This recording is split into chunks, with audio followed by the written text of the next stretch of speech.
Hello fellow Star Trek Fleet Commanders. In this very short video we're going to cover the Frugal Commander's Guide to owning both a Franklin and Franklin A. There are a lot of higher operations players out there that are recommending to a lot of lower operations players that when you hit level 35 and beyond you are really going to want to strongly consider having both a Franklin A and a Franklin. Reason being that Franklin A is amazing at hitting those high level swarm targets. There is no substitution for it, but it is very expensive to repair, not to mention it has a very long warp timer. The normal Franklin, no bloody A, B, C, or D, has a much cheaper repair cost, much shorter repair time, and a larger cargo hold even. Credit for this method goes completely to my buddy Z-Wind here on US-062 Duras. He is a self-confessed frugal player like a lot of us out there, and we'll go over his method for getting both a Franklin A and a Franklin as cheaply as possible in a fairly reasonable amount of time for most players. Step 1 is first Franklin from the Cosmic Cleanup Store as your #1 priority when you play the game if this is the road you want to walk. Now the great thing about getting your first Franklin is that there's an entire quest chain that you will go through. Every few operations levels you'll get another piece of the Franklin Warp Core package that you will need to tier that warp engine up. The issue with a second Franklin is there is no easy free way to source that. But if you take that first Franklin all the way to tier 9,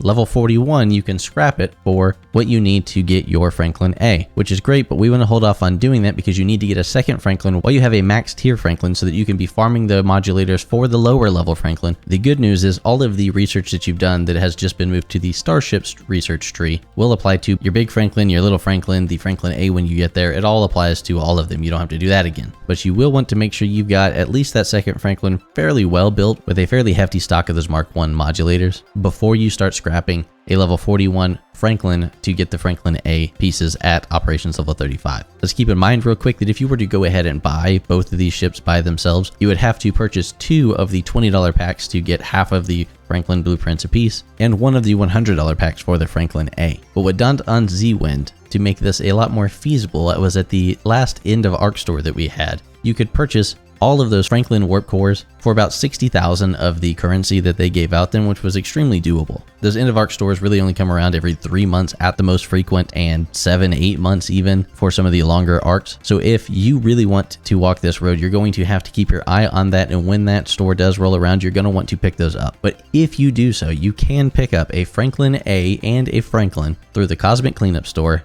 buying the Franklin for $40 out of the shop, getting all the warp cores for the second Franklin from an event store, scrapping a level 41 or higher Franklin to get your Franklin A, and you've done all that for $40 in the game, which is really not too bad for something that would have cost you $140 if you took the fast way. Now that said, it's not going to be the path for everybody. Some players are okay just getting a Franklin, taking it all the way to level 41 plus, scrapping it, getting a Franklin A, and then picking some sort of cheaper Explorer to go run out there and hit those swarms. But for those of you who are thinking, how in the world am I going to get a Franklin A and a Franklin like all these people that are way further along in the game are recommending for me to do, that is the cheaper way to do it, although it is not very fast at all. I'll leave a link to Z-Wind's Twitter down in the description. Go run over there and show him some love. That's about all there is for this one, my friends. Thank you very much, Z-Wind, for sharing this method with the rest of the community. Live long and prosper, my friends. We'll catch you next time.